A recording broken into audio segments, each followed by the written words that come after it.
Boa noite pessoal, tudo bem? Boa noite, Henrilei, boa noite, Maicon. Chegamos na quarta semana da jornada de precificação estratégica. É muito bom a gente contar com vocês que estão assistindo a gente todos os dias aí. Tem uma galera já aí assistindo, tem um pessoal entrando.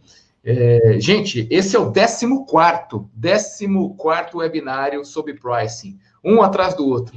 Para nós está sendo uma satisfação trazer esse conteúdo para vocês.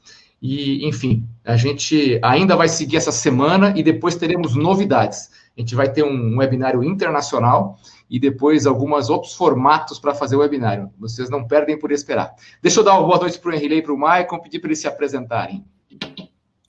Boa noite, pessoal. Tudo bem com vocês? Espero que todos estejam bem aí. Para quem não me conhece, eu sou Henrilei Domingos, sou um dos sócios aqui da Doc Consulting. E essa jornada que a gente tem proporcionado aqui, que hoje chega na sua, acho que é a quarta semana, né, Jorge? Quinta semana, não é isso? Quarta semana. Quarta semana, mas teve o episódio piloto, né? Então até dá para dizer que é quinta. É verdade, tirando com a estreia, a quinta semana. E a gente tem uma missão aqui interessante, né, de levar conteúdo em relação ao tema de pricing, falar um pouquinho da estratégia, falar um pouquinho dos conceitos, falar do impacto da pandemia e do novo normal, que a gente vai tentar aqui criar alguns insights aqui, o que a gente pensa e tal. Enfim, e tem sido muito bacana estar esses dias com vocês, e espero que hoje também seja bem legal, bem produtivo aí. Fiquem à vontade para deixar perguntas, enfim, comentários que na medida do possível a gente vai conseguindo incluir na nossa discussão aqui. E hoje a gente tem o prazer de estar aqui com o Maicon. O Maicon é um colega nosso que tem uma história muito interessante para contar. Enfim, hoje não vai faltar assunto para a gente discutir aqui. E ele tem uma empresa que é ligada ao tema de pricing, no sentido de busca de informações, de dados, de preço, de mercado, e que vem muito em sintonia com o que a gente tem discutido aqui. Então, desde já, queria agradecer aí a participação do Maicon e pedir para ele se apresentar, enfim, dar uma boa noite aí para a gente aqui. Prazer tê-lo conosco aqui, Maicon. Valeu. Obrigado, Henrilei. Obrigado, Jorge. Eu quero primeiro pedir desculpas, porque esse cara na foto sou eu, tá? Esse cara tem cabelo, eu não, e ele não tem barba, eu tenho, mas sou eu. Esse é o novo normal. É o meu novo normal. Então, não pense que vocês foram enganados. Obrigado pela apresentação. Sim, eu fundei a Pricing em 2015 para 2016. Na verdade, ela começou a entrar aí em realidade, virou uma realidade a partir de 2017, né? E depois ela acabou transformando em uma nova realidade em 2018. A gente vou contar essa história aqui para todos. Mas primeiro agradecer o convite. Antes de tudo, uma responsabilidade. Tudo que a gente fala aqui acaba ecoando pela eternidade, né? A gente está aqui para transmitir conhecimento, então é nossa responsabilidade não falar besteira, porque a gente sabe que é um conteúdo extremamente nichado, são poucas pessoas que têm interesse por algo tão importante, que não deveria ser assim, deveria ser extremamente disseminado, tanto na indústria quanto no varejo, enfim. A área de pricing ela deveria ser um conceito mais estudado, principalmente aqui no Brasil. Ainda, para mim, é muito estranho eu chegar no prospect, num cliente, e falar de pricing e ele assustar, falar, pá, mas isso aqui no Brasil não pega. Eu já escutei essa frase. Não sei se vocês já escutaram isso, mas não, isso aqui no Brasil não pega, que é feeling. Então, isso assusta um pouco. Então, a gente tem a responsabilidade de falar coisas que agreguem e que principalmente fomentem a área de pricing no Brasil, que as pessoas cada vez, principalmente os novos executivos e os novos empresários no setor da indústria do varejo, que eles criem essa cultura que pricing deveria ser o pilar, o alicerce ali do negócio do cara, e não um apêndice ali que ele pode ativar e desativar quando ele quiser. Bom, vamos falar um pouquinho da Price. Posso? Deixa eu só aproveitar o gancho, Michael. Até que você falou, né? Eu e o Henrilei a gente está há algumas semanas, a gente mudou a nossa empresa para Doc Consulting, mudou o branding, mudou a comunicação de marca nossa. Nós éramos Dr. Trade, e Dr. Trade é uma empresa que tem há 7 anos, 8 anos, que foi criada lá atrás, porque a nossa experiência sempre foi na indústria de bens de consumo com trade marketing e com vendas, área comercial. Por isso a gente criou a Dr. Trade lá atrás, com o intuito de ajudar as organizações que quisessem implementar melhores processos de trade marketing, ou até criar uma área de trade marketing que naquela época, muitos se perguntavam qual era o papel dessa área. Mas a gente sempre teve muita conexão com o tema de precificação, porque os fundamentos do ponto de venda englobam não apenas a exposição, não apenas o sortimento, não apenas as atividades promocionais impulsionadoras, mas também a inteligência de preço, né? Tanto o Henry Lay trabalhou na divisão da América Latina da Johnson & Johnson com pricing, quanto eu, tanto na minha experiência com Coca-Cola, como Mondelez, sempre trabalhando, entendendo essa questão de como o pricing pode ajudar a gente a maximizar os nossos resultados como empresa.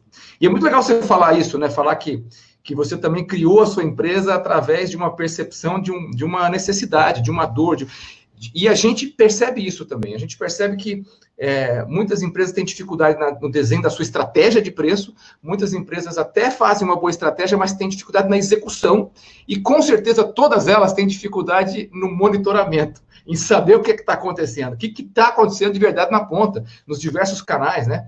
E aí eu acho que eu queria fazer essa introdução para você falar um pouquinho como é que surgiu a ideia da sua empresa, que, pelo que eu entendo, ela vai justamente ao encontro de ajudar a acabar com essa dor, né, das empresas, de conseguir saber qual é que é o seu preço na ponta, né? Perfeito. A ideia foi meio maluquice, até porque eu fui completamente contra a maré na época, quando eu pensei em fazer esse tipo de ação. Eu trabalhava, sempre trabalhei muito, sempre fui muito ligado a varejo. Eu acho que antes de ser um profissional, meu pai era dono de padaria. Então, varejo, eu não posso negar que o varejo corre no meu sangue. Porque meu avô era dono de padaria, criou meu pai com uma padaria. Depois meu pai foi dono de padaria em Belo Horizonte, depois ele foi para o interior ser dono de padaria no interior. E era muito comum eu sentar no balcão e ficar vendo meu pai trabalhando. E aí, me desculpe, meu pai te amo, mas era absurdo as coisas que meu pai fazia no feeling, ali como dono de comércio, e aquilo desde pequeno eu ficava observando. E quando eu fui quando eu comecei minha carreira profissional, eu comecei na área de tecnologia, mas tem coisa que você não explica, né? É meio imã, é meio a cachaça do alcoólatra, né? Quando o cara assusta no bar. Sim. Eu fui caindo pro varejo, e eu tentava fugir daquilo, e não nego, eu tentava fugir daquilo, mas eu caía pro varejo. Até que um dia eu fui trabalhar numa grande rede de varejistas, que era a Seconsud, e eu recebi um desafio de trabalhar com a área de pricing, de conhecer um pouco mais sobre o pricing. E eu comecei a estudar muito sobre pricing, sobre inteligência de preço, sobre composição de preço, sobre estratégia de preço, sobre preço de ponta, preço de venda, enfim, tudo isso que vocês já conhecem. Só que quando eu me deparei com a tal de pesquisa de preço de mercado, pesquisa de preço de concorrente, eu falei, porra, cara, não, isso está errado. Deve existir alguma coisa no mundo diferente disso. Um cara com a prancheta e uma caneta na mão, ali 600, 700 itens, a pesquisar em, sei lá, 10, 15 lojas durante o dia, anotando o preço na mão. Depois ele voltava para a loja, sentava e digitava isso. Um absurdo, não era nem pesquisar, era digitar depois. Digitava essa informação toda. E isso era um dos alicerces para se fazer toda a estratégia de preço, porque não adianta você ficar ter a melhor estratégia de preço do mundo se você for contra o mercado. Se no final você fala, pô, cheguei ao preço maravilhoso aqui, eu posso vender a R$13, mas, cara, me foi mal, mas o mercado inteiro vende a 6. O pior é você falar, pô, eu posso vender a 6. Cara, beleza, mas o mercado inteiro vende a 13. Se você não acompanhar o mercado, não adianta você ter. Você tem que ter os dois, você tem que ter a super estratégia de preço, mas você tem que acompanhar o mercado também, você tem que olhar o que o mercado está fazendo. E aquilo me assustava. E eu comecei a procurar, eu tinha budget para isso, comecei a procurar, tentar entender o que o mundo estava proporcionando em relação à pesquisa de preço em concorrente, à pesquisa de preço no mercado físico, e eu não encontrava nada. Encontrava algumas soluções, principalmente coletores. As indústrias de coletores estavam ganhando fortunas de dinheiro com o aluguel de coletores de dados para ter um pouquinho mais de segurança. Então, o cara saía com um coletor que custava $1.000. Então, você pega uma pessoa que não tem um senso de responsabilidade que o dono lá tem, ou que o gerente tem, você entrega um coletor de $1.000 na mão dele e fala, cara, vai lá fazer pesquisa. Aí esse cara saia com esse coletor fazendo pesquisa e depois plugava lá e fazia uma conexão via arquivo TXT. Esse era o pesquisador do varejo. Do varejo. E da indústria também. Depois eu descobri que isso também era da indústria. Tá. Com uma máscara diferente, porque a indústria quem fazia era o representante e o vendedor, mas era uma pessoa física, CPF e tal, enfim, persona física lá que fazia a pesquisa. E fazer pesquisa é um saco. É chato. Eu posso falar palavrão aqui, Jorge? Porque é chato. É muito chato, cara. É muito chato. Você gasta, porra, você fica um tempão ali procurando produto na gôndola. Tá? Quando você entra numa grande rede, é pior ainda. Aí você passa desapercebido pro produto, aí você volta na gôndola para olhar, aí você acha, aí o cara tem um filetinho de gôndola, assim, que tá lá aquele sabonete que você tem que pesquisar. Aí você pega, lê lá o código de barra do produto, digita preço, ou se não anotar o preço. Cara, é um saco. Era muito chato fazer pesquisa de preço. Então ninguém gostava de fazer pesquisa de preço. Aí quando você pega uma pessoa de desvio de função, seja ele um representante, um vendedor, ou o cara que é balcão de padaria de um supermercado, ou o cara que é do estoque do supermercado lá, e você pega esse cara e desvia a função dele como pesquisador, sol, chuva, andando, pesquisando, anotando preço, esse cara fica pé da vida, não quer fazer de jeito. Então os dados eram ridículos, não eram confiáveis. E aí eu comecei a maluquice de desenvolver alguma coisa nesse sentido.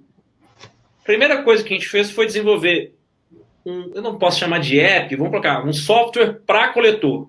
Então, na minha inocência, eu sou um cara visionário, eu tinha certeza que o Windows Mobile ia dominar o mundo dos celulares. Você vê como é que eu sou um cara visionário e acerto. Eu falei, eu vou desenvolver o Windows Mobile porque a Microsoft vai dominar o mundo dos celulares. Então, eu vou desenvolver para coletores, porque era o que a indústria do varejista tinha coletores, usava. Desenvolver para coletores, foi um sucesso, cara. A gente começou a colocar um monte desse, e aí os caras pagavam aluguel. Então, conforme a quantidade de usuários, eles pagavam. Só que eu vendia, beleza, vendia 1, 2, 3, eu chegava, cara, por que você não está performando? Por que você não está crescendo a quantidade de pesquisa, a quantidade de usuários? Falou, Mike, porque eu tenho um problema que é o pesquisador. No popular, é o serviço. O problema é o serviço. Mas por quê, cara? Porque esse cara não tem responsabilidade. Eu posso dar a melhor tecnologia do mundo para esse cara. Esse cara não está a fim de fazer pesquisa, ele não é motivado para isso, ele está com desvio de função, ele não quer fazer pesquisa. Realidade da indústria e do varejo. E eu, caramba, morreu uma ideia, né? Beleza, eu tenho o melhor software do mundo, coloco uma super tecnologia no negócio, mas não adianta, eu entrego na mão de pessoas que não querem usar a super tecnologia. E, para minha sorte, eu comecei a conhecer um pouco mais sobre crowdsourcing, sobre economia compartilhada. E, para minha sorte, os taxistas começaram a colocar fogo em pneu também contra o Uber. Eu falei, cara, deixa eu entender o que é esse tal de Uber. E aí eu comecei a mergulhar no que era isso. E ali eu cheguei, aí uma pessoa comentava comigo, Mike, isso dá para colocar, a sua solução encaixa nisso. Eu falei, cara, você acha que se eu fizer, você aceita? Aceito, coloca que eu aceito, que eu contrato. Eu falei, beleza, então vou fazer o Uber das pesquisas. Aí eu peguei a mesma tecnologia que eu tinha lá para os coletores, desenvolvi em Android e disponibilizei para celulares. Falei, cara, quem quiser baixa, faz o cadastro e começa a pesquisar. Coloquei um PowerPoint debaixo do braço, falei, vou apresentar isso para alguém, vou ver se alguém compra. E aí eu fui no nosso cliente, o nosso amigo, eu fui no Leonardo, eu fui no Léo e falei, Léo da Drogaria Araújo, falei, Léo, cara, isso aqui, o que você acha? Ele falou, Mike, isso aqui é fantástico, cara. Tá pronto? Ele tá quase. Eu falei, não, é algo que eu contrato. E aí a gente começou. Então, quando eu comecei... Essa mudança foi em outubro de 2018. Grande Leonardo Lage, um abração para ele aí. O Léo eu não sei se ele tá online, porque... Deve estar bastante gente aí. A frase do Léo é que a primeira área de atendimento do SUS é a farmácia. Então, o primeiro fire do SUS ali é a farmácia. Primeiro as pessoas vão na farmácia para depois ir no SUS. Então, nunca se trabalhou tanto em farmácia como agora. Mas a gente começou com esse projeto que era hoje com 8 pesquisadores. 8 pessoas que nós convidamos, baixaram o app, fizeram um cadastro e começaram a pesquisar. Eu falei, deu certo. pensamento, eu fiquei rico, né? Deu certo, agora isso aqui vai ser um sucesso, vou espalhar isso aqui para o mundo inteiro. E aí a gente começou a vender isso, essa ideia. Bom, hoje a gente já vai ultrapassar, a gente já deve estar chegando perto da casa de cadastro, já deve estar chegando perto da casa de mais de 5 mil pessoas cadastradas na plataforma realizando o processo de pesquisa. Depois disso a gente expandiu para outros países, então a gente foi para o Chile. Em função do Covid, infelizmente, a gente não iniciou ou não deu continuidade no projeto que a gente teria em Buenos Aires. Mas depois do Covid, provavelmente ele vai continuar. A gente já recebeu convites de realizar esse processo de pesquisa na Espanha, já recebeu convite para realizar esse processo de pesquisa nos Estados Unidos. Até tem um caso engraçado, que a gente quase foi preso por causa desse convite de realizar pesquisa nos Estados Unidos, em função do modelo de pesquisa que a gente criou. Porque ele garante duas coisas que antes eram tidas como impossíveis no mercado de pesquisa. Primeiro, que toda pesquisa se recebe em tempo real. Então, o cara pesquisou, você recebe lá em tempo real. E aí a gente sai dessa esfera de preço e começa a entrar em outras informações, como posicionamento de gôndola, share, campanha de loja. Enfim, hoje a gente está fazendo pesquisa, inclusive, de opinião, só para você ter uma ideia. A gente está fazendo uma pesquisa agora de um tipo de carne que não é comum no Brasil, eu não posso citar qual é, mas não é comum no Brasil, e a gente mandou para toda a nossa base cadastrada de pessoas falando o seguinte: cara, o que você acha dessa foto e o que você acha dessa carne? Para que elas respondam qual é a percepção delas sobre aquele produto. A gente começou a fazer vários tipos de pesquisa. Então, a primeira coisa, você recebe isso em tempo real. E o segundo é a credibilidade da informação. Que a gente aplicou tecnologia para garantir que essa informação que está chegando na ponta é confiável. Né? Uhum. Então, código de barra, leitura de código de barra através da câmera do celular. Isso garante que o cara está com o produto em mãos. Preço, foto da etiqueta de gôndola.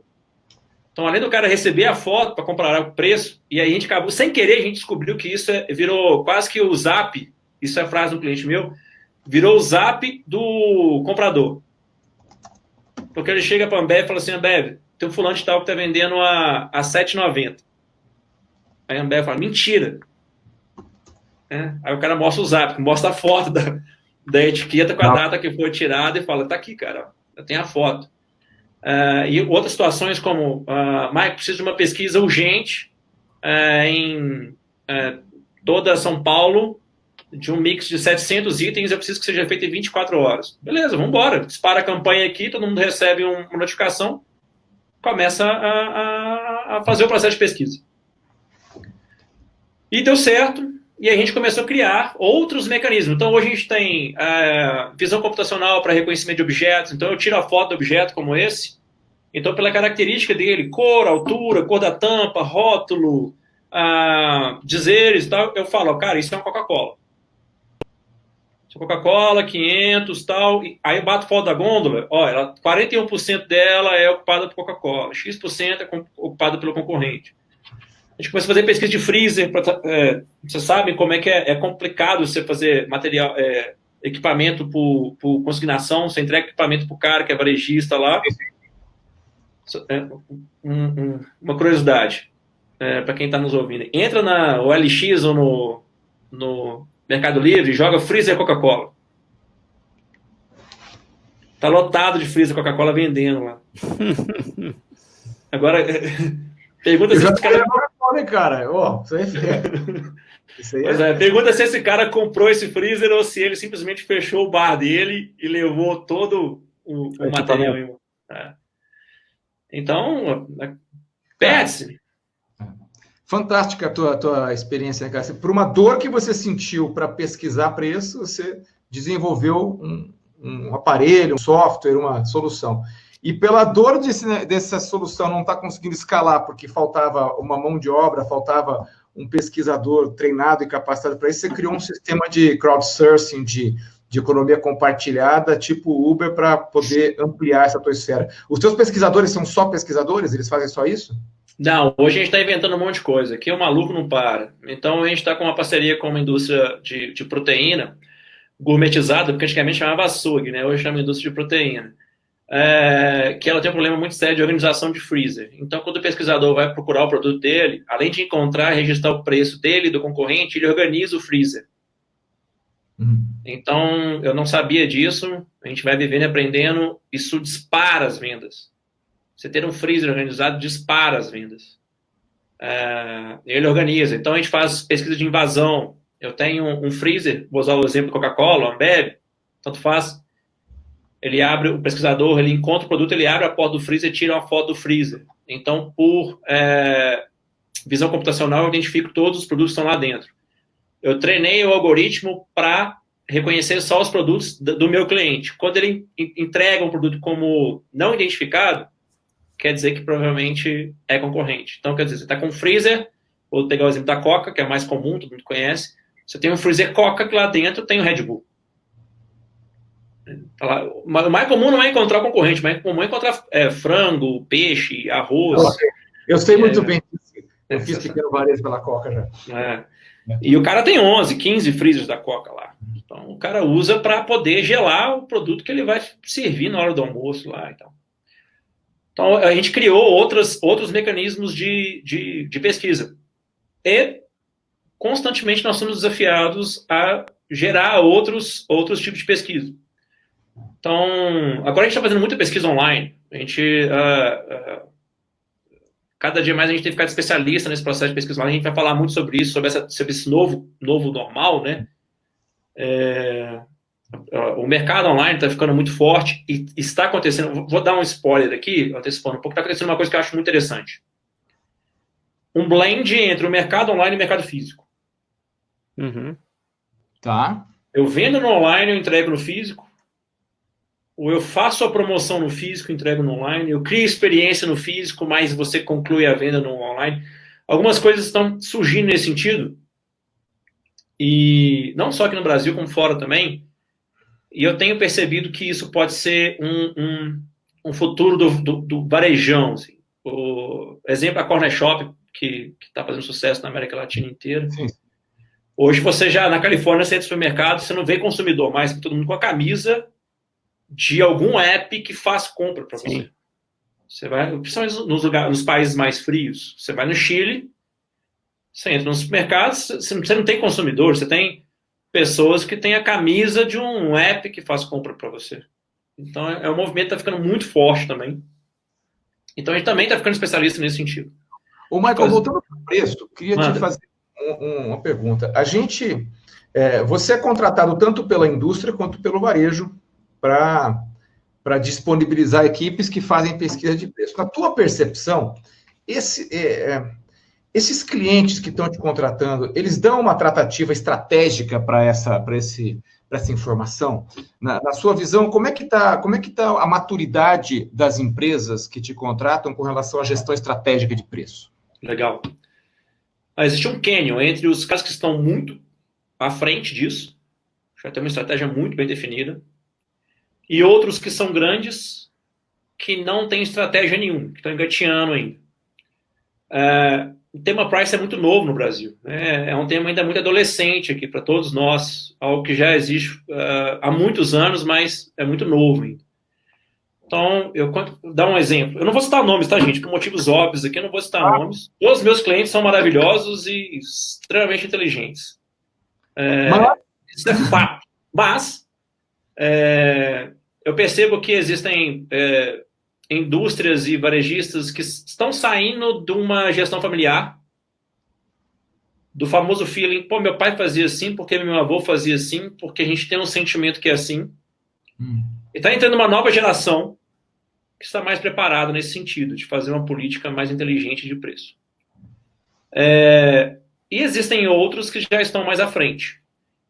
Isso não quer dizer que quem é maior está melhor preparado para isso. Não sei se eu consegui ilustrar o que eu quis dizer. Eu conheço grandes redes, grandes indústrias, muito grandes, que ainda não são muito competentes, não têm uma estratégia de price muito bem definida, mas são muito grandes. E eu conheço outras que são médias, que têm uma estratégia de price muito bem definidas, que já, desde lá da concepção do que era preço, de como montar preço, o que era price, esses caras já construíram isso desde quando eles eram pequenos, médios. Mas o Brasil não é para amadores, né, senhores? O Brasil não é para amadores. famosa. Uma coisa é você fazer uma gestão de price num país onde tem uma economia linear, retinha, bonitinha, que você não vai ter, como diria Ricardo Bechá, você morde tudo no Brasil, menos de tédio, porque todo dia que você liga a televisão tem uma surpresa, alguma coisa, alguma notícia bomba. Então, não é fácil fazer gestão de price aqui. Desde uma greve de caminhoneiros, onde você faz toda uma política de preço, você faz toda uma estratégia, você planeja ali 3, 4 meses de como você quer trabalhar, aí de repente estoura uma greve de caminhoneiros que prejudica toda a sua estratégia, você tem que mudar o disco de um dia para o outro. Há uma pandemia, chega um Covid aqui e de repente você está ali programado em abrir, cliente nosso, programado em abrir 3, 4 lojas na área de eletrodomésticos, e aí ele vê todas as lojas dele sendo fechadas porque não pode funcionar, porque não é tido como essencial e está com o negócio fechado. Então, não é fácil fazer uma gestão de pricing num país tão instável como o Brasil. E por isso que é importante, sem fazer propaganda para vocês, tá? Mas é por isso que é importante você ter apoio e ter uma ferramenta de gestão nesse sentido. A gente costuma dizer, Maicon, que algumas empresas definem a sua estratégia de preços olhando só para os seus custos, né? Então, ela entende que eu produzo a X, eu vou botar tanto de margem e vou vender a Y, né? Principalmente as pequenas e médias acabam sendo dessa maneira. Outras empresas têm uma visão mais estratégica, olham para o valor percebido pelo seu consumidor, conseguem fazer uma precificação que vai de encontro ao que o consumidor está disposto a pagar pela entrega da marca, pela entrega do serviço, pela entrega até do formato de ponto de venda onde ele está comprando aquilo. E no meio do caminho a gente vê gente que às vezes fica de olho mais na concorrência do que no consumidor, né? E aí, num mix disso tudo, a gente encontra aí o Brasil. A gente costuma dizer que mais de 70% das empresas estão olhando para o custo, que a gente chama de cost plus. Você enxerga alguma coisa parecida quando você vê aí o mundo aí fora e as empresas pesquisando o preço e utilizando as informações para tomar decisão? No Brasil? É. Sim, mas essa estratégia que você falou de custo, até ela se perde. Até chegar na ponta, até chegar na loja, ela se perdeu. É muito comum, a gente conversou já em algumas oportunidades, já falei com você do complexo do Império Romano, né? Então eu tenho essa estratégia, ok, eu estou com minha visão no custo, pelo menos eu tenho uma, tá errado, mas ok, mas eu tenho um. Só que eu tenho um critério. Só que eu tenho 25 lojas, tenho 20 lojas, tenho 15 lojas, 10, 5, não importa. E aí eu estabeleci aqui, onde é a minha matriz. Quando eu disparo, quando eu chego na loja, essa estratégia se perdeu. Porque, às vezes, a falta de maturidade é tão grande que o gerente da loja, ele consegue ter uma voz mais forte do que o cara que está ali tentando estabelecer alguma estratégia de preço. O perfil no Brasil do gerente dono é muito forte. Muito forte. Gerente de loja, perfil dono. Eu contei o caso para vocês, que é da execução de plano de loja. Eu passo ali, me colocando na pele do varejista. Fico semanas negociando uma super compra, uma super condição. O bom varejista não é o que compra barato, não é o que compra muito barato, é o que compra barato pouco, né? Então eu faço aquela estratégia maravilhosa de fazer uma negociação com a indústria e em contrapartida eu tenho que fazer uma campanha de marketing na loja. A indústria vai financiar a minha campanha de marketing na loja. Então eu tenho que ter gôndola, tenho que ter ilha, tenho que ter toda aquela, enfim, que a gente já conhece no varejo. Aí o cara faz o plano de loja, contrata um designer, faz bonitinho, gasta fortunas para montar aquele plano de loja e dispara. Pá! Já te falei, o índice, 5% das lojas executam o plano de loja. E acontece o mesmo com o preço. Então, o amadorismo não está só na estratégia de preço, sabe, Jorge? Não está só nisso. Está na execução dela também.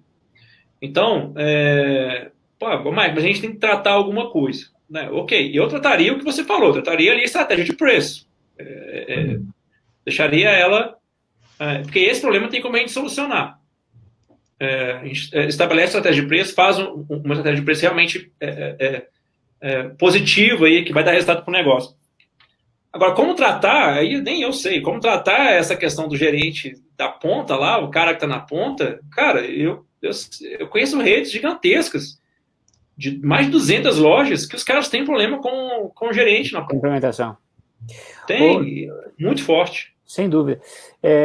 Tem uma questão que eu queria até, aproveitando que vocês estão falando sobre isso, eu estou aqui hoje no papel mais de identificar questões aqui e ajudar vocês no debate também.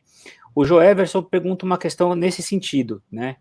Que entre a implementação de um varejista e o que ele quer, e o consumidor tendo mais acesso de enxergar os preços, que hoje você mesmo falou, né?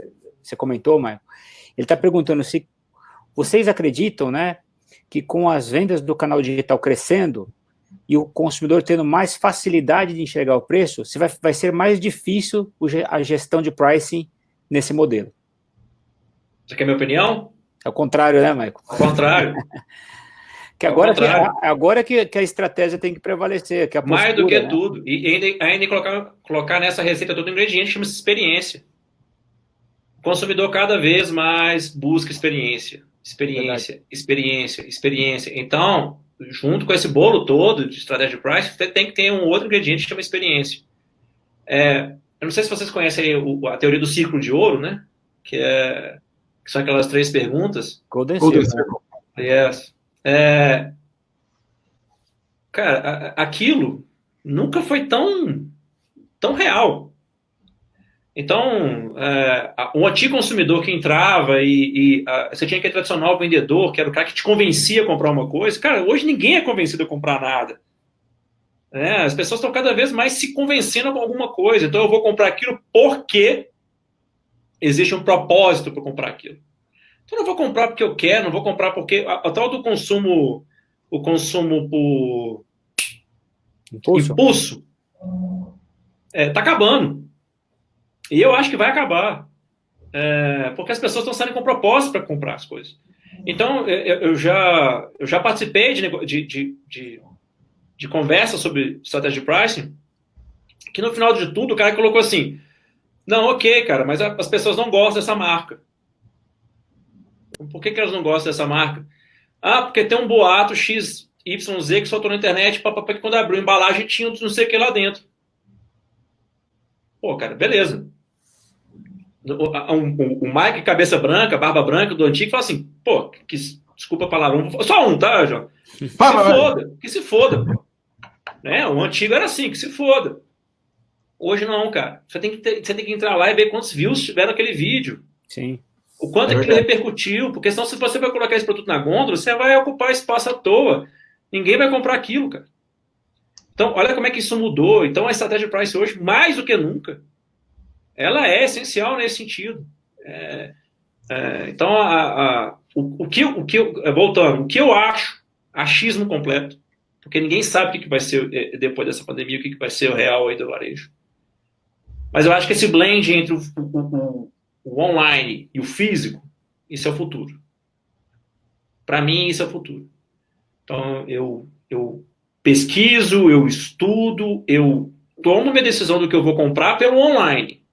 Mas eu busco a minha experiência de compra no físico. Maicon, você sabe que a mentalidade que você conviveu, né, dentro dos seus desafios de empreender, você conviveu com o pessoal do Vale do Silício, você foi fora do Brasil, você, enfim, investiu um bom tempo. Essa mentalidade é bem diferente dessa geração, né? Porque a geração talvez mais anterior era assim, olha, ok, vou desenvolver alguma coisa, vou pensar qual que é o custo que eu tenho de produção, qual que é o custo que eu tenho para distribuir e tal, vou colocar uma margem por cima e tal, e vou fazer alguma conta de volume para ver o que me sobra e tal. É a conta matemática, é a conta que a gente acabou sendo muito contaminado pela universidade de pricing, precificação está dentro da contabilidade, gestão. Isso ensinava dentro da faculdade. Dentro da faculdade e tudo. O startup, o pensamento novo não, eu tenho que fazer uma proposta de valor, um modelo de negócio que seja interessante para o público, e a consequência vai ser qual que é a resposta do consumo, né? E o posicionamento de preço passa a ser mais evidente, né? Mas tem um descompasso, e aí a experiência, entra tudo que você falou. Mas essa mentalidade, ela ainda, em grande parte das estruturas de varejo, ela precisa ser disseminada, né, para que isso aconteça, né? Com certeza. Tem uma coisa que eu levo comigo, que eu escutei isso numa palestra, que é o tal do joga fácil. O que é o joga fácil? Cara, o varejista, ele é bom em comprar e vender. Ok? Ele tem um espaço. Uma frase que eu levo também é: o varejista não tem que ser bom em vender, tem que ser bom em levar pessoas para dentro do estabelecimento dele. Ele tem que ser bom em alugar espaço, saber distribuir as gôndolas e fazer uma estratégia de preço legal. Mas o que é o joga fácil? É muito comum, tanto o varejo como a indústria, os caras querendo absorver todos os processos. Eles se fecharem ali, do início ao final, eu faço todo o processo. E eles fecham, colocam uma viseira, eles não olham para o lado para ver o que está acontecendo no mundo.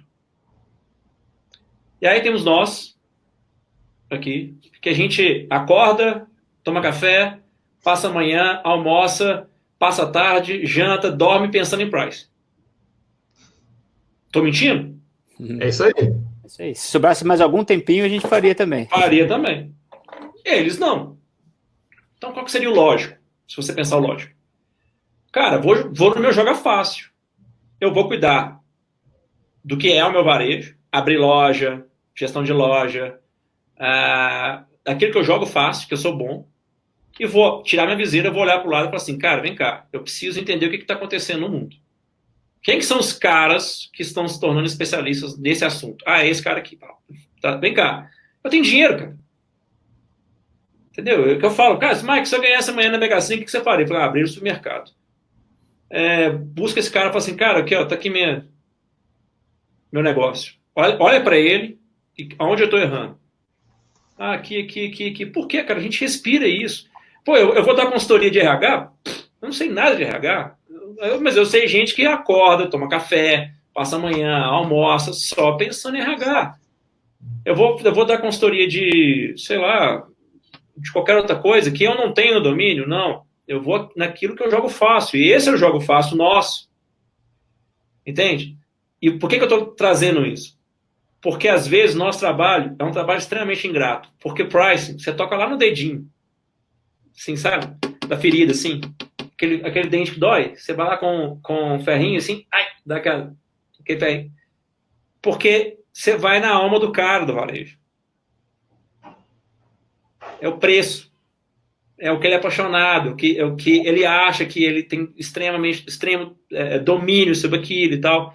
Então, nosso trabalho é ingrato nesse sentido, porque quando você escancara o que está acontecendo, às vezes pode não ser bonito para o cara, falar, cara, olha, tá vendo? Dá um exemplo para vocês aqui que fica legal. Eu tinha um cliente lá atrás, muito antes da Price, que ele entendia que o grande produto dele era carrinho de supermercado, ele fazia carrinho de supermercado. Ele entendia que o que mais dava dinheiro para ele era carrinho de supermercado. E o cara dedicava 90% do tempo de máquina dele a fazer carrinho de supermercado. Só que o cara não ganhava dinheiro. Ele vendia. Quanto mais ele vendia, menos dinheiro ele tinha.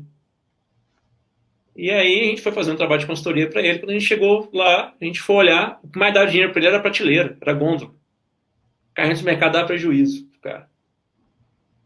Mas para convencer ele disso, mesmo com todos os números, foram 6 meses. Do que a gente concluiu o processo e mostrou os números para ele, até ele tomar a decisão de diminuir o tempo de máquina de carrinho de supermercado e começar a produzir gôndola, foram 6 meses. Então, porque dói no cara, sabe? Falar isso para ele dói. O trabalho nosso é um pouco ingrato nesse sentido. Mas é como você esconder a doença. Uma hora ela vai vir à tona, ela vai te matar. Então, o remédio é amargo, mas tem que ser tomado. O nosso trabalho é bem grato em função disso, entendeu? Mas quem mandou a gente escolher essa profissão, né? Eu tava lembrando, Maicon, as indústrias de bebida, eu trabalhei na Coca-Cola, elas têm essa característica de atender diretamente muitos pontos de venda, né? A gente falava que era 1 milhão de pontos de venda da Coca, falava que a Ambev chegava em 600 mil pontos de venda com cerveja, não sei se esses números mudaram, mas são referências, né? E ao você mesmo entregar em 1 milhão de pontos de venda, você tem um certo conhecimento sobre esse ponto de venda.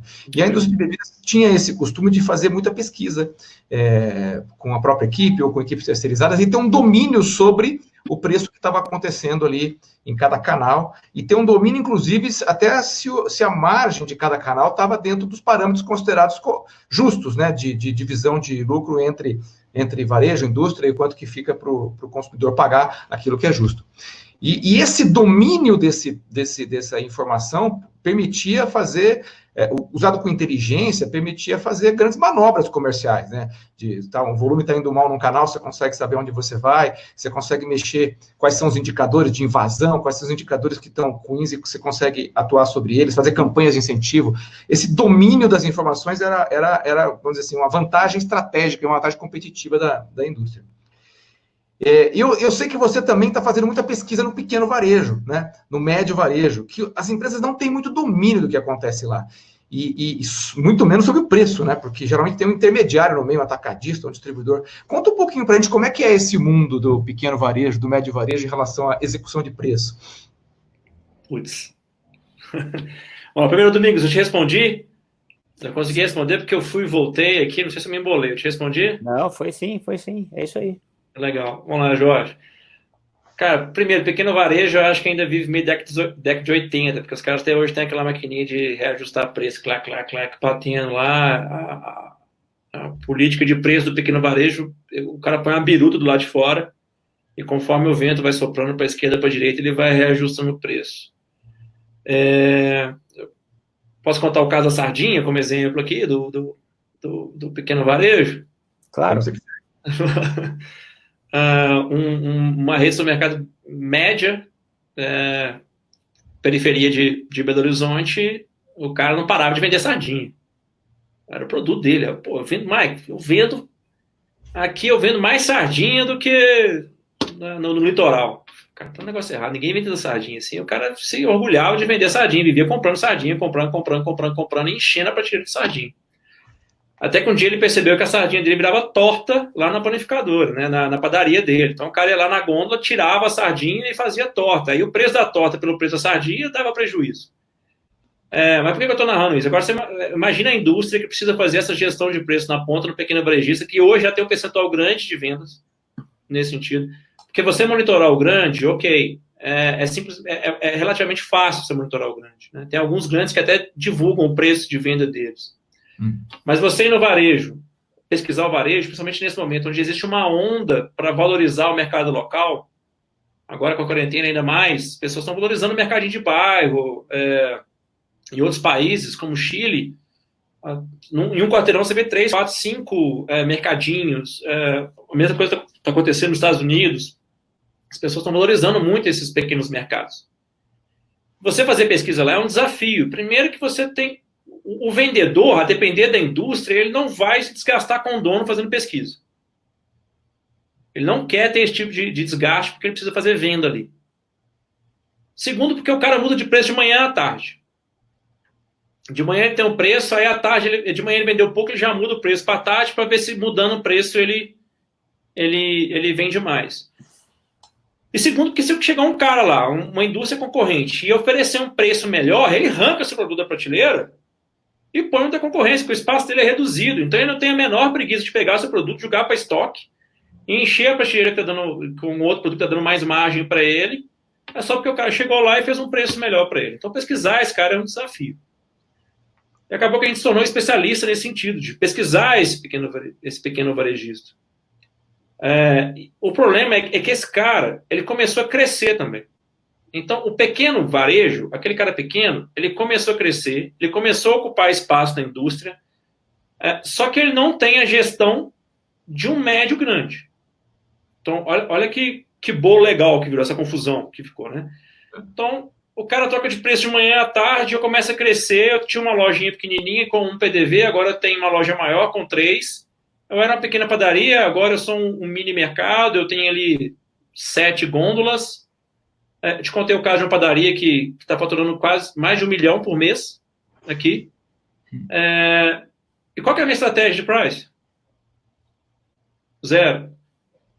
Como eu, indústria, que já comecei a vender muito para esses caras, já tenho uma fatia ali da minha venda significativa para esses caras, vou fazer uma gestão em cima de que não tem gestão. Entende? Então, o que a gente tem percebido? Um movimento muito forte, tanto do varejo grande da indústria, para pesquisar cada vez mais esses caras. O pequeno. Mais o pequeno. O pequeno e o micro.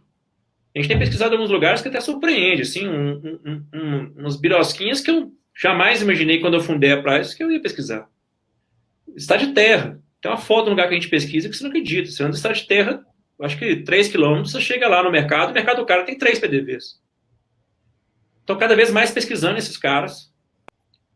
Por 2 motivos. Primeiro, para entender esse cara, tentar entender o que esses caras pensam, para criar uma estratégia diferente do que é para o grande. Para o grande, você tem estratégia estabelecida, a negociação já está formada, você tem um embate ali diário e a coisa flui. Mas para esse cara, você não tem, a tratativa é diferente. Né? Então, eu estou tentando entender o que esse cara, e mais do que isso, no caso da indústria, olha que legal, esse cara, ele abre espaço para novos concorrentes. Como assim? Dá um exemplo. Indústria de café. Tem concorrente local pra caramba, porque existe muito produtor de café regional. E aí o cara vendia ali um caminhão. Vou colocar em caminhão, tá, gente? Só para ficar ilustrar melhor. Vendia um caminhão para aquele mercado. Então, o caminhão parava lá, descia um caminhão. Semana seguinte, ele não vende mais um caminhão, ele vende 75% do caminhão. O cara já não pediu um caminhão. Na outra semana, ele vende só 50%. Na outra semana, ele vende só 25%. Pô, por que esse cara não está comprando mais de mim? Ele está comprando do meu concorrente grandão. Não, chega lá, é o café Tijão. É o café da Aninha, que é um cara local que montou uma pequena indústria de café, que está produzindo café e está ocupando a gôndola desse cara. Olha que loucura. Então, quer dizer, esse cara que é pequenininho, que não tem gestão de preço, que faz ali, é o que vocês falaram, pô, custa tanto, eu compro tanto, eu preciso pagar minha conta de luz e esse saquinho de 250 gramas aqui custa tanto. Começa a tomar conta da região. E vai vendendo, vai vendendo, vai vendendo. De repente a indústria assusta, quando ela olha, ela já perdeu ali quase 100% do que ela vendia naquela região. Não foi para o grandão, não foi para o concorrente que está mapeado, tem a faca pregada assim. Foi pelo modelo de negócio de uma indústria local, né? Exatamente. Ó, cachaça. Pega a indústria da cachaça. Cara, isso dá muito dinheiro. Cachaça é um negócio, é o uísque brasileiro. Então, uma vez eu conversei com um dono de uma indústria grande, e ele falou, Maicon, isso aqui é uma loucura, porque os meus concorrentes não são meus grandes concorrentes. Todo dia nasce um, café, cachaça, carne. Esses caras têm concorrentes locais, e quem vende não é o grandão. Porque para você entrar numa grande rede como Carrefour, você entrar numa grande rede como Grupo Pão de Açúcar, você tem que ter uma estrutura para entrar nessas redes. Para você ocupar a gôndola dele, você tem que ter uma estrutura.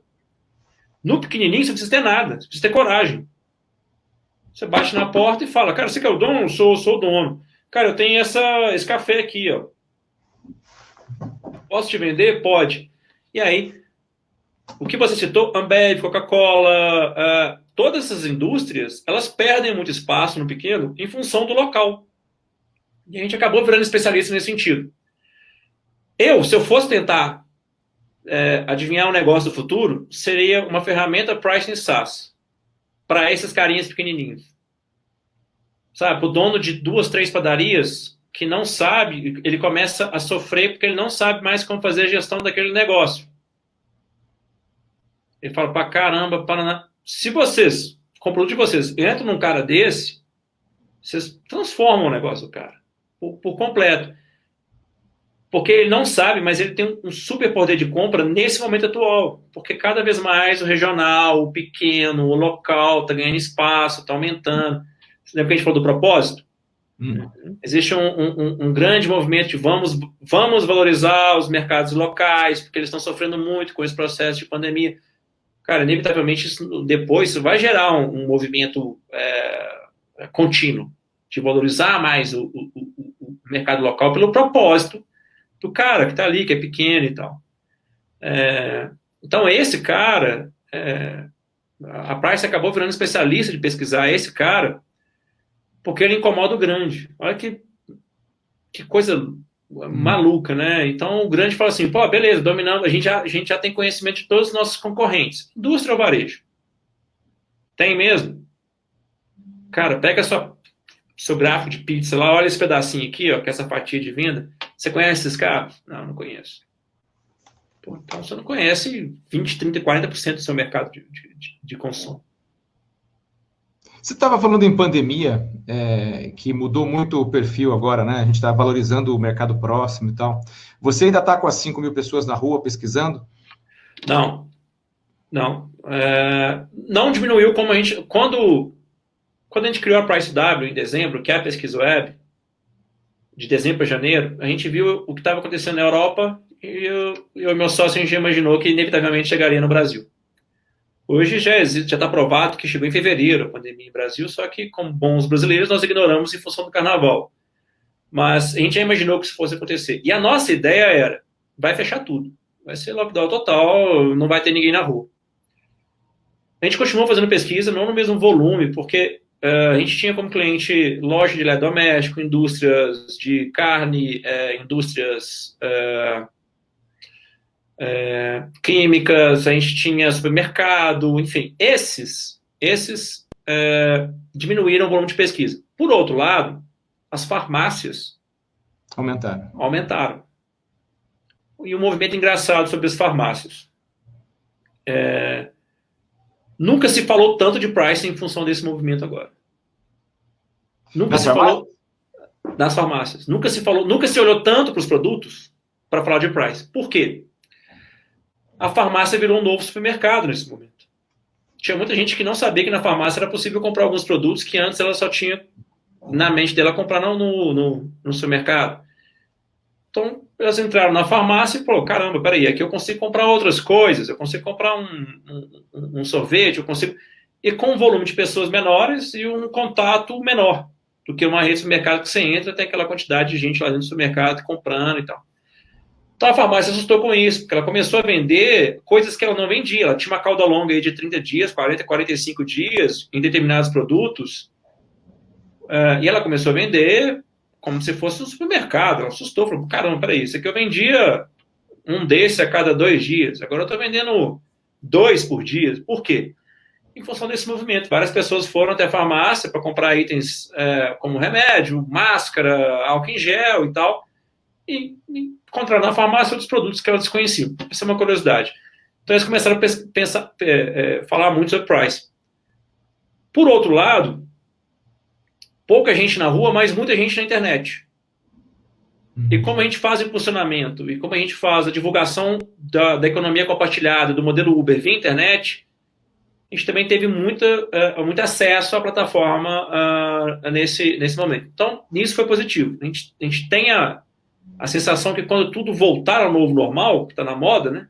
Quando tudo voltar ao novo normal, a quantidade de pessoas que conhecem a plataforma será maior. Com a ajuda de vocês, então. E você tem percebido movimentos de preço peculiares nessa pandemia? Preço subindo ou promoções acontecendo? O que você diria que é uma visão sua da dinâmica de preços durante a pandemia, em função do que vocês pesquisam? Vou te falar uma frase de um cliente meu, que é uma indústria gigante de distribuição no Brasil inteiro. Michael, a gente está escolhendo para quem vender, porque a gente nunca vendeu tanto. A gente está escolhendo para quem vender. As pessoas estavam entrando no supermercado, comprando 3, 4 carrinhos, imaginando que elas ficariam trancadas dentro de casa sem poder fazer compra. O mês de março desse ano, para alguns segmentos, representou mais que dezembro do ano passado. E olha que dezembro é um mês de venda. O mês de março representou mais. Abril foi a mesma coisa. Agora em maio, abril, maio já diminuiu. Agora em junho a gente não sabe. Mas eles estavam escolhendo para quem vender. Michael, a gente está deixando de vender para algumas pessoas porque a gente não tem condição de produzir tudo que a gente pode produzir. E aí entra na oferta e procura, né? Então a gente percebeu que algumas coisas o preço subiu muito, porque as pessoas pararam de pesquisar preço. No primeiro lugar que eles entravam, elas compravam. Então não tinha somente pesquisa de preço. Por outro lado, a gente percebeu que alguns produtos, o varejo perceberam que aquilo poderia depreciar, porque as pessoas não comprariam aquilo no movimento de pandemia, porque era algo supérfluo, não fazia parte do essencial, né? Eles jogaram o preço lá embaixo. As duas estratégias deram errado. O consumidor hoje não é mais bobo, né? Não é mais burro. Então, com o movimento de compra na internet, as pessoas começaram a pesquisar muito. Então, entravam e vinham ao supermercado online e faziam quase que um leilão. Peraí, aqui minha compra fica em tanto, aqui minha compra fica em tanto, deixa eu ver esse panfleto e tal. Eu percebi esse movimento também grande, né? Muitos comentários em redes sociais sobre, olha, dando um exemplo de um supermercado de Brasília, as pessoas entraram na rede social e falaram assim, cara, olha, não compra supermercado tal não, porque lá os caras subiram preço. Cara, isso marca o nome do supermercado, sabe? Isso mancha o nome do supermercado.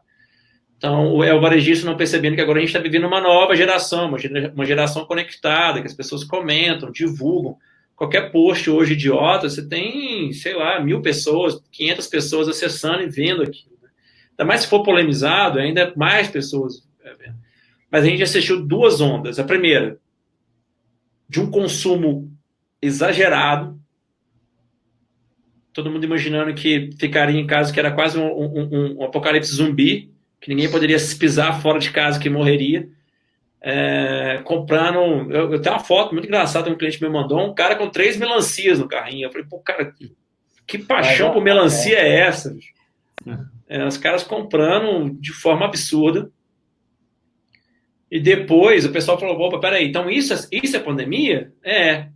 Uai, então, ao meu uai de mineiro, então, opa, peraí, então eu posso dar uma diminuída e ficar mais calmo. E aí aqueles varejistas que aproveitaram essa onda para dar aquela subida desleal no preço, esses caras sofreram com redes sociais. As pessoas entraram, comentaram e tal. Aqueles que foram mais justos, todos acabaram com promoção. Ninguém fez promoção nesse momento. Não tinha por que fazer promoção e eles estão certíssimos. Não tem por que você promover isso, porque não existe um movimento para isso. Mas os que foram justos, eles saíram bem. As pessoas reconheceram, pô, o supermercado tal está com preço legal, está fazendo uma promoção legal. Teve um supermercado de Minas, interior mineiro, que ele pegou a cesta básica, ele comprou cestas básicas e jogou o preço a R$19. E ele entregava sem custo. Por quê? Esse cara percebeu que esse movimento de propósito estava forte. Então as pessoas, pô, cara, você viu o supermercado tal? Vi, pô, que legal, cara, que legal. Pô, o cara é humano. Você tem dúvida que depois disso tudo ele vai sair muito melhor? Fortalecido. Se tiver uma bandeira dele e a do outro, sabendo do movimento dele, eu vou na dele.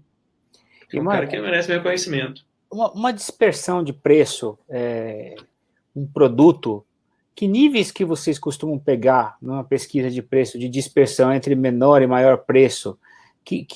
Porque, às vezes, a gente se assusta bastante, né, quando a gente vê alguns casos que nem a indústria tinha visibilidade de uma determinada dispersão. A gente já pegou dispersões de 70%, até de mais de 100%. Isso de um modo geral, é normal? Ou são para categorias específicas? Como que você vê isso no teu dia a dia, nas pesquisas que vocês fazem? Eu já peguei de 500%. 500%. Ô, louco. No mesmo canal? Mesmo canal. Região sul, nobre, né? E uma periferia. Pegou um produto de 500% de diferença. Até fala qual foi cerveja. Não vou falar a marca, mas foi a cerveja. A gente pegou a diferença. Véspera de carnaval, nessa região e na periferia, 500% de diferença. Cara, eu vejo um movimento muito grande, mas eu vejo por 2 motivos. Primeiro, por estratégia. Eu estou posicionado numa região mais nobre, e aí eu vendo mais caro. E aqui as pessoas têm condição de pagar isso, têm condição de pagar mais por esse produto, e aí você tem a diferença que pode chegar a 100%. Pode chegar a 70%, 50%, e aí é uma questão de estratégia. Uhum. E você tem a questão de não estratégia, que é o que vocês narraram, que pô, eu compro por tanto, eu tenho meu markup, eu tenho meu custo, eu tenho papapá, eu tenho que vender por 13. Só que tem um cara que está numa outra bandeira, tá 2 lojas ao lado, e o cara está vendendo por 6. Um cara tá vendendo. Uma vez um cliente nosso falou assim, Michael, ele tá vendendo pelo preço que eu compro. Eu falei, é isso aí, então você está comprando muito mal. Então a gente já pegou pelos 2 motivos, ou por estratégia, aproveitando um momento, Páscoa, Carnaval, Natal, que é aquela compra que eu acho que vai morrer, que é aquela compra por impulso, aquela compra movida pelo momento. Estou no Natal, vamos ali no supermercado comprar uma coisa para o Natal, vamos. Se eu chegar lá, vou comprar esse tender aqui, essa carne. Ok. Só que no outro bairro, essa carne custa metade do preço. Aí é uma questão de estratégia. De serviço, a gente tem redes, Saint-Marché, Vegemar, que elas são mais gourmets, né? Então, elas acoplam ali no valor do produto o serviço. Então, ok, isso é uma estratégia, e você, como consumidor, aceita isso, né? Eu estou sendo super bem tratado, tem uma loja cinematográfica aqui, eu tenho produtos que parecem que é uma foto do produto de propaganda na prateleira, tudo bonitinho e tal, eu pago mais caro por isso. E existem outros que é por não estratégia. Você sabe, Michael, não sei se eu estou te cortando, desculpa. Não, de forma alguma. Você sabe que isso é bem importante, porque, enfim, eu acompanhei essa semana aí algumas discussões, uma dessas cadeias aí que você falou, proporciona algumas fotografias, olha, vamos fazer um fundi esse final de semana, tá esfriando e tal, e aí junto, né, e entrou muitos consumidores ali metralhando uma rede de supermercado, porque ela errou no preço de um chocolate, né, e ficou muito nítido ali um erro, né, e começou uma chuva de reclamações, e eles sempre se posicionando, olha, foi um erro, a indústria mudou as gramas do produto, mas isso gerou uma infinidade de questões. Eu nem estou vendo esse caso específico, mas o ponto é o seguinte, né? A imagem do preço é maior do que o número dele, é a imagem, é o que você falou. Se você fez por estratégia tal, você acaba que você vai pendurar ali o seu posicionamento, você vai ter que pesquisar, como usar do seu recurso, por exemplo, de pesquisas, para você se posicionar contra uma média de concorrente, você vai ter que trazer ciência para se fazer isso aí, porque senão fica uma desconexão muito grande entre uma imagem que você quer passar, se é que você tem, claro, isso, e o teu preço é a grande selo para você se posicionar no mercado, né? E essa questão de imagem, ela é uma grande oportunidade para usar isso, né? Porque, como você falou, o preço fica uma... Essa semana eu estava conversando com uma amiga nossa de uma grande indústria da área de pricing, que talvez, inclusive, esteja com a gente no futuro próximo. Ela falou assim, olha, eu trabalho em pricing, nós aqui, né? Quando a gente chega, o pessoal pensa que a gente vai vir com uma matemática, uma tabela de imposto, né? Com custo para poder fazer cálculo. E muitas vezes, para chegar nessa parte, é a última coisa, a gente vai discutir a imagem, o posicionamento. Eu acho que essa questão que você falou é fundamental, né, cara? Né? Nessas pesquisas todas, para você voltar para o teu cliente e falar, olha, não tá condizente, né? Mas, Domingos, eu acho que... Acho não. Eu tenho certeza que... no varejo hoje existe uma falta de conexão entre que o dono ali, o cara, estabelece como estratégia e a execução na ponta, né? Então, eu já assisti pessoas criando uma super estratégia de pricing, ou estratégia de marketing, ou uma estratégia, enfim, não importa do que, cria uma super estratégia, mas quando o cara desce e vai para a execução, e vai para a loja, e isso acontece só no varejo, não, para ser sincero, acontece muito na indústria também. Eu já vi muita indústria estabelecer uma super estratégia, fazer propaganda de produtos focado no público A, B, né? E quando chega no varejo, a disposição, o posicionamento desse produto, tudo indica que ele é para outra categoria, só que o preço dele não reflete isso. Eu vejo todo dia acontecendo. Você sabe que você falou... Perdão, você falou, só pegar o gancho, nessa questão de execução, né? Eu acho que o Jorge também pode dar um exemplo. Não sei se foi o ano passado, enfim, o ano retrasado, eu dei um treinamento para uma empresa, uma indústria de fatura mais de R$1 bilhão, né? E de 100% do tempo que a gente ficou discutindo com a equipe de vendas, mais da metade do tempo, assim, ó, em horas, foi para desmistificar a diferença entre markup e margem. Para uma equipe comercial, né? de uma empresa deste tamanho. Deveria ser o contrário, né? Eles deveriam estar explicando isso. Exatamente, né? E o Jorge participou também de um congresso agora com uma grande indústria também, né? De outro canal, de Pharma, e passou por isso, né, Jorge? Que é o que o Michael está falando. E aí você começa a ver a conexão da indústria com esses varejistas que o Michael está falando, né, Jorge? A gente sabe que farmácia no Brasil tem umas 80 mil, né? Uma grande parte delas são farmácias independentes. Quem cuida é o dono, né? Como o Michael falou. E na maior parte desses casos, você faz a conta simples, né? Comprei por tanto, vou vender por tanto, e faz a conta. E às vezes a força de vendas da indústria também não está preparada para ensinar esse cara a olhar diferente para o negócio dele, né? Então, as empresas estão investindo bastante em capacitar suas equipes comerciais para poder elevar o nível da conversa e ajudar a ser um consultor para o ponto de venda, né? Não apenas ser uma pessoa que vai lá tirar o pedido, mas alguém que ajuda o ponto de venda a entregar melhores resultados. Esse é um serviço a mais que pode se prestar, né? Jorge, isso é fundamental, viu? Isso é fundamental, porque você estabelece, desculpa te cortar, mas isso é incrível, porque você começa a colocar algo que nós falamos muito aqui, que chama propósito.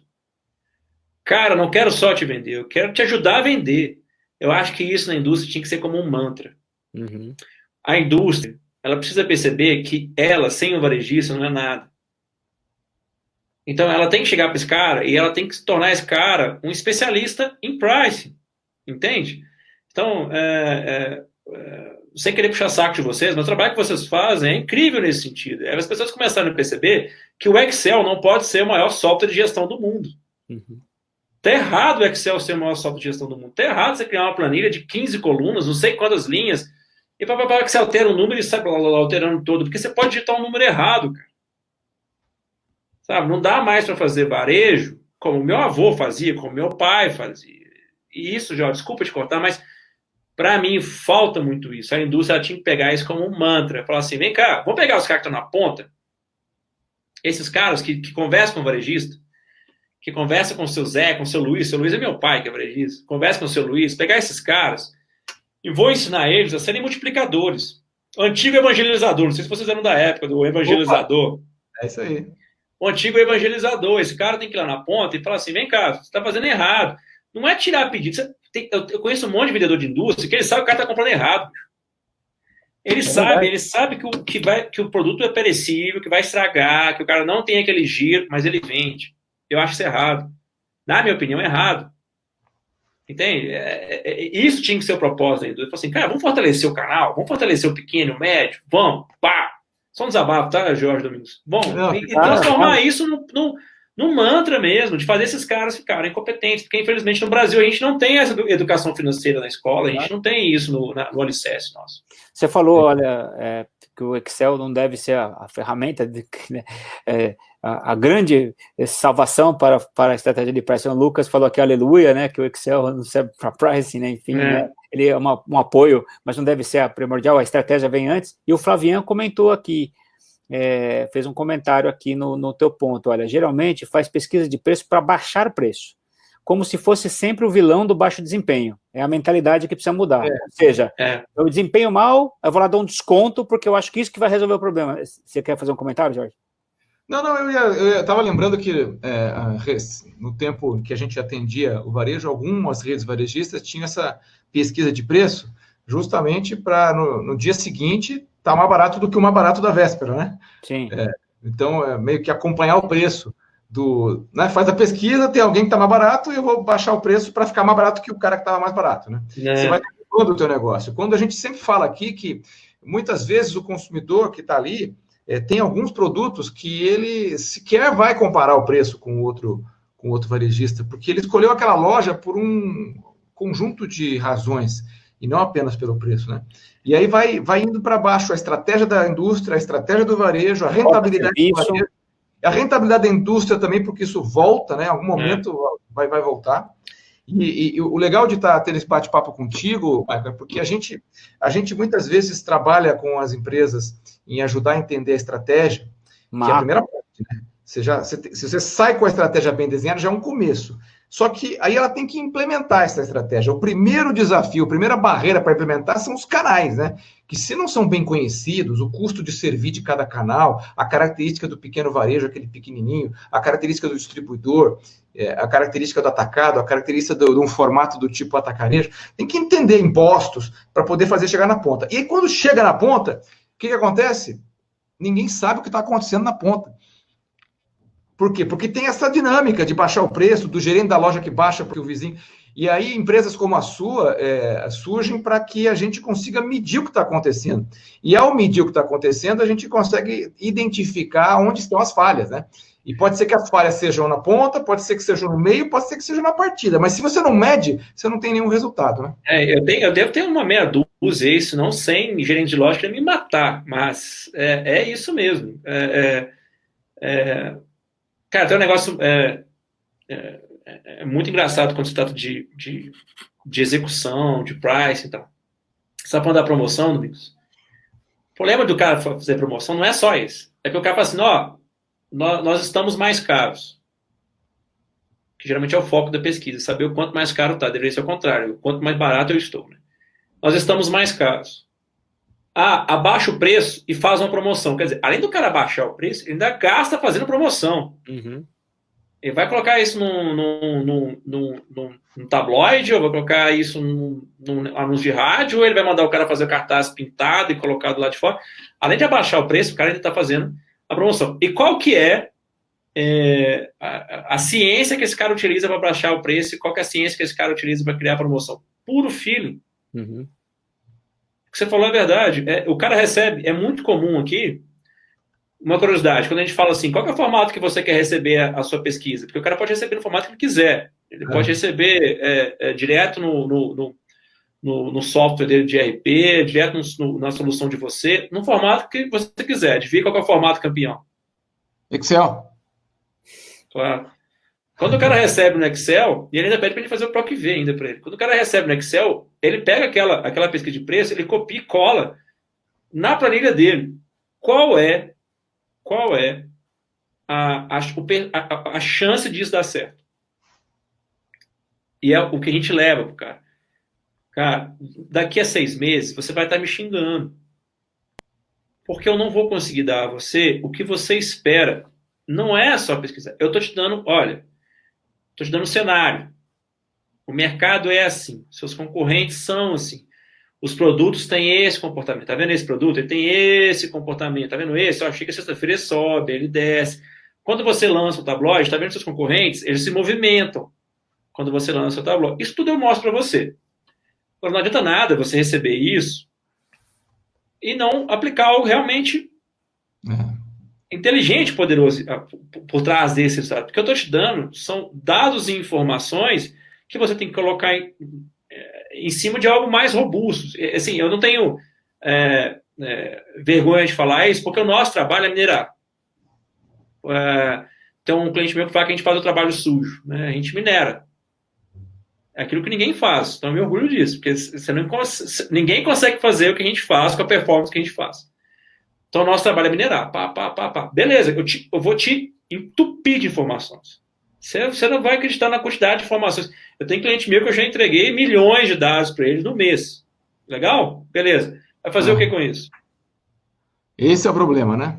Tem que ter um sistema, tem que ter um processo, tem que ter uma metodologia, né? Exato. Você pode até, Jorge, você pode até receber esse dado e falar assim, pô, outro palavrão, tá, gente? É o penúltimo, que eu provavelmente vou dar mais um para frente.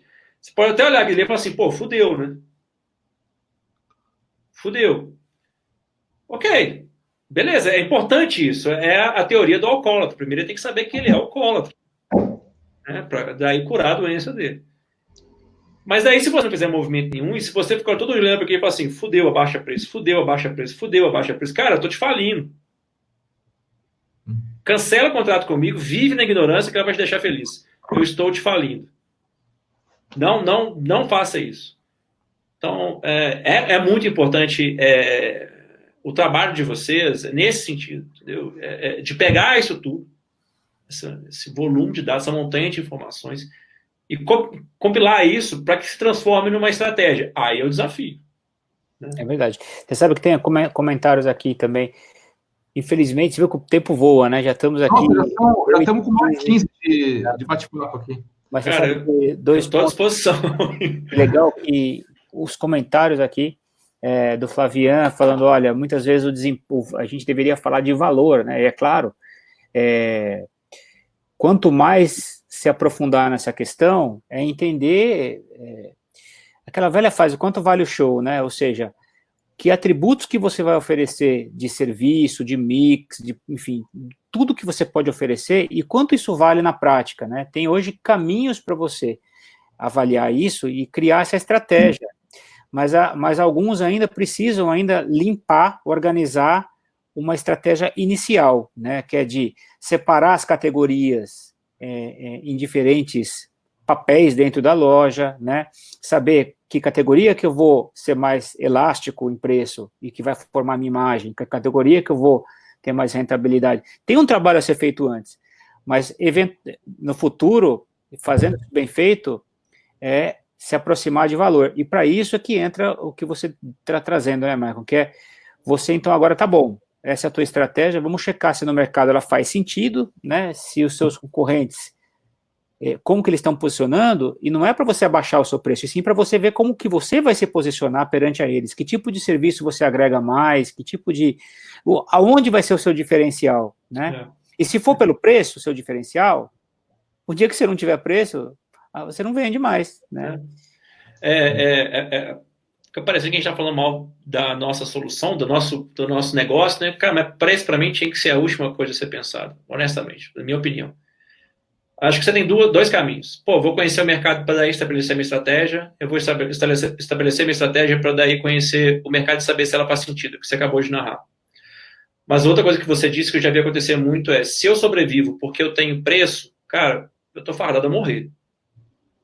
Porque no dia que chegar um suicida do alface de 1 centavo, que eu narrei para vocês já, que é o cara que vendia alface a 1 centavo, no dia que esse cara chegar no mercado, ele me mata.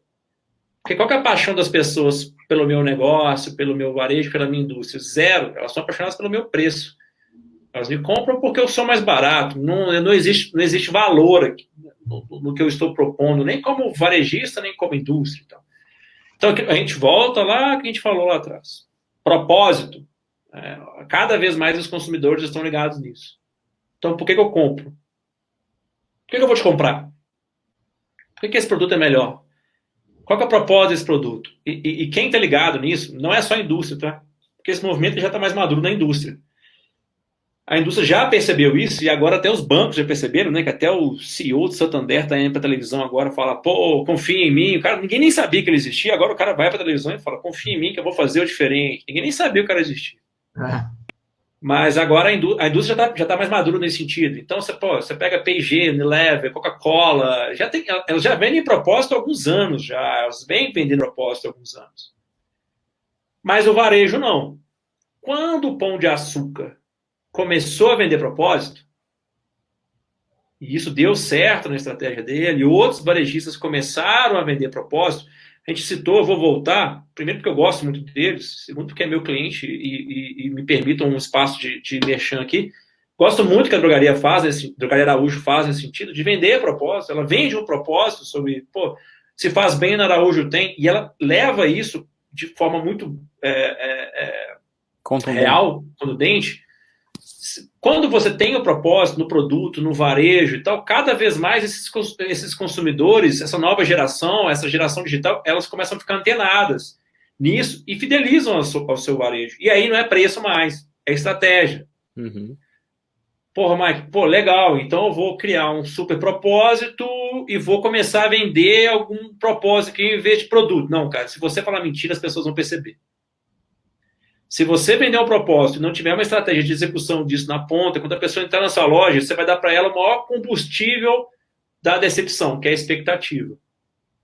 Se eu vendo um super propósito, se eu dou aquela expectativa, que eu vou te dar uma experiência que você se identifica, me identifiquei com aquilo, me identifiquei com aquele slogan, com aquela marca, com aquele propósito. E aí eu chego na sua loja, eu chego no seu produto, e eu não consigo identificar naquilo que você vendeu, cara, acabou, nunca mais olho para você, não entro mais na sua loja, você me esquece como consumidor. Então, você tem que ter propósito, você tem que ter estratégia, você tem que ter execução. Cara, juntar esses três, porra... eu falei que ia falar mais um palavrão sem querer, acabei falando. Cara, juntar esses três, esse é o desafio. Esse é o desafio. Legal. Perfeito. Cara, assim, eu vou pedir ainda a sua última mensagem, né? Mas eu queria só fazer um resumo aqui. Eu queria desde já começando o agradecimento aqui, mas acho que hoje a gente falou de coisas importantes. Eu achei, assim, fantástico, porque o Maicon, bom, ele nem comentou os prêmios que a solução dele já ganhou, né? Aqui fora do Brasil, no Brasil, enfim, como startup de tudo quanto é tipo de prêmio, e pela solução que ele encontrou. E eu acho que o grande diferencial foi entrar no grão, no detalhe do dia a dia do brasileiro, né, desses varejos pequenos que são muitas vezes esquecidos por algumas indústrias, de entender a mentalidade desse varejista, como o Maicon tentou dar vários exemplos aqui de como ele pensa, de como ele age, e que a vida não é só... também como falou a Jéssica aqui, trazer um caminhão de dados sem saber o que vai fazer com isso, sem pensar no futuro, sem saber a sua estratégia. E aí ele fechou bem agora que me ajudou, né? Que ele falou em 3 elementos, né? Propósito, estratégia e execução, né? Que é o grande ponto que, cara, como é que você vai colocar isso na prática depois, né? Senão ele falou, eu vou ficar sendo seu vilão, porque eu vou te dedurar que a tua estratégia não está funcionando, né? Vou fazer gol contra. Então, putz, Michael, eu queria, cara, te agradecer imensamente aí pelo tempo, enfim, pela aula que você deu aqui da prática do dia a dia, da rotina, né, e como você tem um exército de pessoas que se voluntariam para coletar preços, né, porque hoje é uma demanda que se faz falta nas empresas. E queria dizer para você a tua mensagem final, conectando tudo que você falou, o que você vê no futuro próximo, pós-pandemia aí, né, o que você enxerga que isso vai sofrer de mudanças, que legado que isso vai deixar para as pessoas, cara? E já agradecer a tua participação aqui com a gente. Legal, Jorge, quer complementar antes de eu... Não, assim, eu vou deixar você fazer a mensagem final, mas eu acho que um dos grandes, além de tudo que o Henrique falou, uma das grandes fichas que caiu para mim aqui é que a gente tem o costume de tratar com as grandes empresas, né? Com as empresas médias e grandes desse Brasil. Indústrias que faturam forte e que um movimento pequeno de ajuste de preço pode gerar milhões de reais de lucro para elas, que, se ela tem um propósito correto, ela reinveste em inovação. Né? É isso aí. Ao invés de deixar escoar esse dinheiro pelo rabo. Agora, o grande insight que teve conversando contigo é a quantidade de empresas pequenas que também não precisam de ajuda, né? E que talvez não tenha tanta gente assim ajudando essas pequenas empresas e médias empresas que também precificam de uma maneira simplória ainda, muitas vezes deixando na mesa uma grande oportunidade, seja porque estão cobrando caro demais e o consumidor delas não tá entendendo, seja porque elas estão cobrando barato demais e estão deixando o dinheiro embora e acabam tendo problemas até para sobreviver, né? E agora as empresas pequenas estão passando por uma situação terrível, né? E com essa pandemia, e logo, quando as que sobreviverem vão precisar de ajuda para fazer a sua gestão. E preço é um elemento da gestão que elas provavelmente não sabem como otimizar, porque algumas grandes não sabem, imagina as pequenas, né? Então, um grande insight que eu tive foi que tem um espaço aí para ajudar as pequenas empresas do Brasil a melhorar a gestão através também da precificação. Pois talvez vocês possam transformar isso no futuro próximo no propósito de vocês também, né? Já que nós, já que é algo que a gente entende, que a gente vive, que a gente respira, quem sabe no futuro a gente não pode transformar nisso no propósito, ajudar esses caras, esses pequenos a serem mais competentes nesse sentido, porque realmente esses caras sofrem demais. Assim, o pequeno varejista, a gente pesquisa, e a gente vê o quanto amador é o pequeno varejo hoje, assim, sabe? Os caras são muito trabalhadores, os caras lutam ali para fazer a coisa acontecer e tal, mas os caras realmente são muito amadores nesse sentido e eles precisam de apoio. Bom, eu quero encerrar agradecendo, cara. Eu tô aqui entre grandes, fiquei lisonjeado com o convite. Me esforcei para ficar parecendo inteligente aqui na frente de vocês, porque eu sei que vocês são foda. Espero ter conseguido enganar todo mundo aí, fingindo que eu sou inteligente pra caramba. campeã, ganhou um monte de prêmio aí. Você não contou nem um pedacinho da sua glória, meu. Mas tá bom. Foi uma jornada. Foi uma jornada muito legal. Eu compartilho isso muito com a minha equipe, todo mundo que trabalha comigo hoje, se não fosse por eles, provavelmente eu sou só que uma imagem do que é a Price. A Price tem, Joyce, Camila, Arthur, André, Rodrigo, Matheus, o Paulo, todo mundo aí. Eu vou falando, se eu esquecer de alguém aqui, eu tô fudido amanhã. Aí falei mais uma palavrão. Mas eu vou falando todo mundo aqui, que é a equipe que forma a Price e a gente tá construindo o nosso espaço. Cara, sobre o seu desafio, do que vai ser pós essa pandemia, eu acho que, primeiro, o consumidor já era um movimento, o consumidor deixar de ser o cara comprador por impulso, ser um cara que procura entender um pouco mais do que está consumindo. A gente está deixando de viver uma era do consumo, do consumo exacerbado, aquele consumo sem sentido. A gente tá deixando, essa era está passando, as pessoas estão ficando mais conscientes sobre o que estão comprando, não só porque estão comprando menos. Então, a economia compartilhada, o carro, patinete. Outro dia eu vi um site que os caras compartilham cadeira de rodas, cara. Achei isso do caramba. Você precisa de uma cadeira de roda porque você quebrou a perna. A mesma cadeira os caras ficam compartilhando. Eu tenho aqui, toma, e aí vai. Então, esse movimento de ter essa economia compartilhada está crescendo muito. Então, as pessoas estão ficando mais conscientes nesse sentido. Existe um estudo que fala que o dono da última carteira de habilitação no mundo já nasceu. As indústrias automobilísticas elas já estão querendo parar de construir carro como venda de carro. Elas estão querendo construir carro como serviço. Então, eu acho que esse movimento ele vai ser acelerado com esse momento de pandemia. Uhum. E sem ser repetitivo, mas é inevitável, o que vai prevalecer é propósito. No meu entendimento, não só para a indústria, para o varejo, mas para você, né? Então, beleza, quando eu, como pessoa, como profissional, qual que é o meu propósito? Sem dúvida, cara. Olha, cara, isso aí é um mantra tão forte lá do Vale do Silício, dessa galera de startup e tal, mas muito difícil de ser implementado por muita gente, né? Não é isso, Marco? Isso já é realidade fora daqui. Não é só no Vale, não, tá, cara? Se você for para ecossistemas mais maduros como Chile, Israel, os caras já têm isso. Então, só pra você ter uma ideia, a maioria das grandes empresas hoje já entenderam que não adianta você obrigar um profissional a trabalhar o tempo todo integralmente para você. Que esse cara ele tem que ter propósitos paralelos ao trabalho. Ele tem que ter propósitos individuais. Não só aquele que você dá para ele, mas ele tem que dedicar tempo do trabalho dele a fazer outras coisas. Sim. Voltando para a nossa área que é pricing, o consumidor, ele pensa o mesmo. Mas como assim? Não adianta você querer levar o consumidor para dentro da sua loja só porque você tem o melhor preço, porque é barato, porque é promoção. Isso vai funcionar.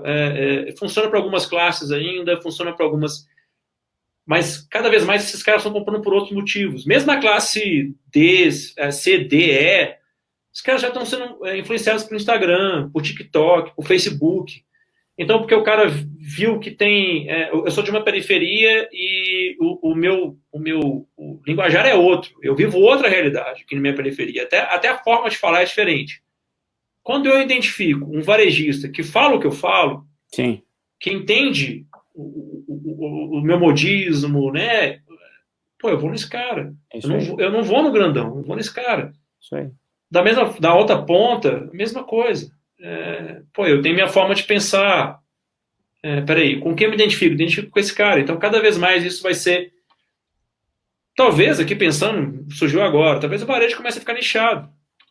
Sim. Entendeu? Focado em algumas ações. Não sei. Respondendo? Não sei.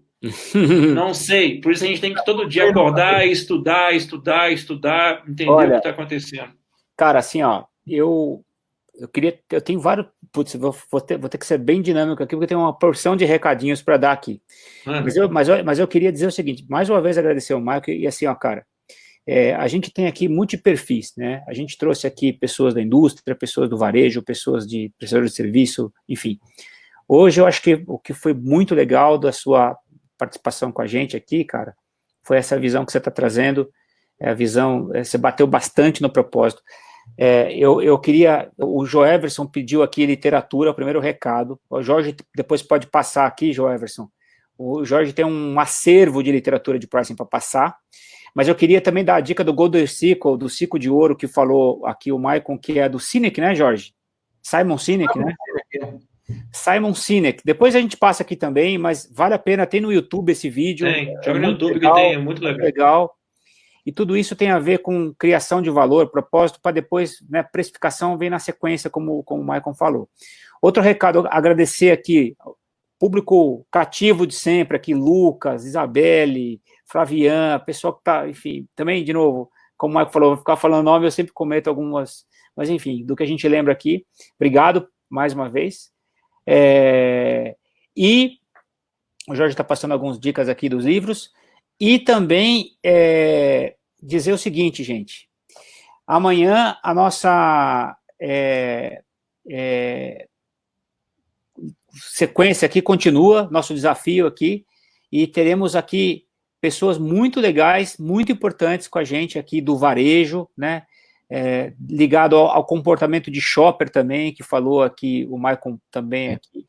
E amanhã aí, a Tânia Miné, que é professora da FPM, especialista em trade marketing, trabalhou muitos anos na Unilever, trabalhou muitos anos em grandes empresas, e a gente vai bater um papo com ela sobre a precificação no ponto de venda, sobre precificação no varejo, sobre o papel do trade marketing no processo de gestão de preços. Muito interessante. É isso aí, gente. E aí, o último recado é assim, ó, vale a pena dar uma conferida depois, né, na solução do Maicon, porque é muito legal, mais do que propaganda da marca dele, é para ver o conceito que está por trás, porque bastante propósito, vocês já viram aqui hoje, que não falta bastante. E, assim, parte disso é o que a gente está tentando fazer aqui, levar um pouco de conhecimento, né, para ajudar as pessoas a tomarem decisão, e, na medida do possível, a gente está fazendo um esforço aqui, a gente está toda noite aqui, né, até faz já a quinta semana, para tentar trazer não sabemos o que será o futuro. A gente tem ideias do que pode ser. E como falou o Maicon, observe, observe, observe, e em função disso, cara, R até acertar. É isso aí. Jorge, algum outro recado, finalmente? É isso mesmo, já falamos tudo. Obrigado, já estamos com 1h30 de webinário, foi fantástico. De novo, Maicon, obrigado pela participação, por trazer essa sua experiência prática para nós aqui. E certamente, enfim, a gente ainda vai conversar muito, porque a gente precisa muito que as empresas consigam fechar as duas pontas, né? Estratégia, execução, monitoramento da execução. E aí que você entra com as suas ideias inovadoras. Legal? Legal. Obrigado, gente. Novamente, me senti lisonjeado aí com o convite. A gente que agradece, cara. Estou aqui entre os grandes. É isso aí. Valeu. Cara, muito obrigado, um bom jantar a todos aí, e quem sabe um pãozinho de queijo aí de Minas, né, Maicon? É isso aí, e um café. E um cafezinho. Opa. Um abraço. Bom, gente, aproveitem a semana aí, saúde a todos, amanhã estamos juntos de novo aí. Grande abraço para vocês. Valeu, gente, obrigado.